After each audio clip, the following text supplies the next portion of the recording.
Hi friends, வாங்க இன்றைக்கி ஒரு குட்டி மினி விலாக் பார்க்கலாம். வாங்க வீடியோக்குள்ளே போகலாம்.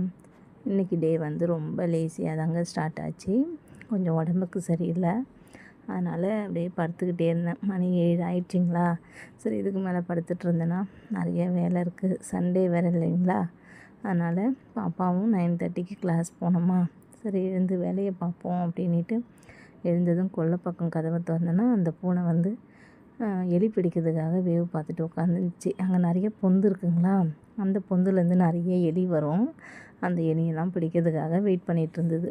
சரி, அப்புறம் அதையும் துரத்தி விட்டுட்டு அக்கா வந்து ஊர்லேருந்து இந்த கருவேப்பிலை, இந்த மருதாணி இலை எல்லாமே எடுத்துகிட்டு வந்திருந்தாங்க.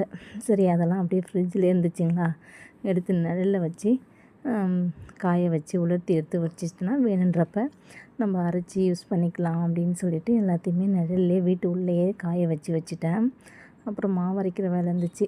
சரி, மாவையும் அரைச்சி போட்டுருவோம் சைட் பை சைடாக அப்படின்ட்டு மாவையும் அரைச்சி வச்சுட்டு பசங்களுக்கு காலையில் பிரேக்ஃபாஸ்ட்டுக்கு தோசையும், நைட்டு வந்து பன்னீர் பட்டர் மசாலா செஞ்சுருந்தேன். பாப்பாவுடைய ஃப்ரெண்டெல்லாம் வந்திருந்தாங்களா. சரி, அவங்களுக்கு அப்படியே செஞ்சேன். அது மீதி இருந்துச்சு.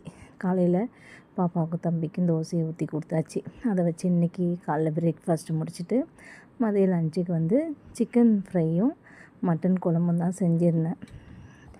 அதையும் சரி, நாளைக்கு பௌர்ணமி வேறு வருதுங்களா, அதனால் மதியம் வச்சு நைட்டுக்கு எல்லாம் சேர்த்தாப்புல வச்சு கொஞ்சமாக வச்சுக்கலாம் அப்படின்னு சொல்லிட்டு கொஞ்சமாக தான் மட்டன் குழம்பு ஒரு வேளைக்கு வச்சுருந்தேன்.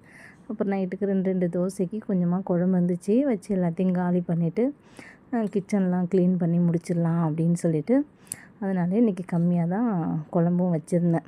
அப்புறம் தம்பி வந்து ஈவினிங் போல் மாம்பழம் கேட்டிருந்தார்.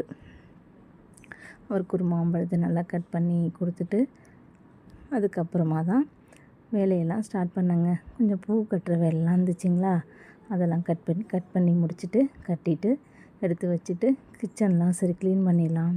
இந்த ஸ்டவ் வந்து 15 வருஷம் ஆகுதுங்க வாங்கி, நல்லாயிருக்கு. அதனால் யூஸ் பண்ணுவோம், நல்லா இருக்கிற வரைக்கும்.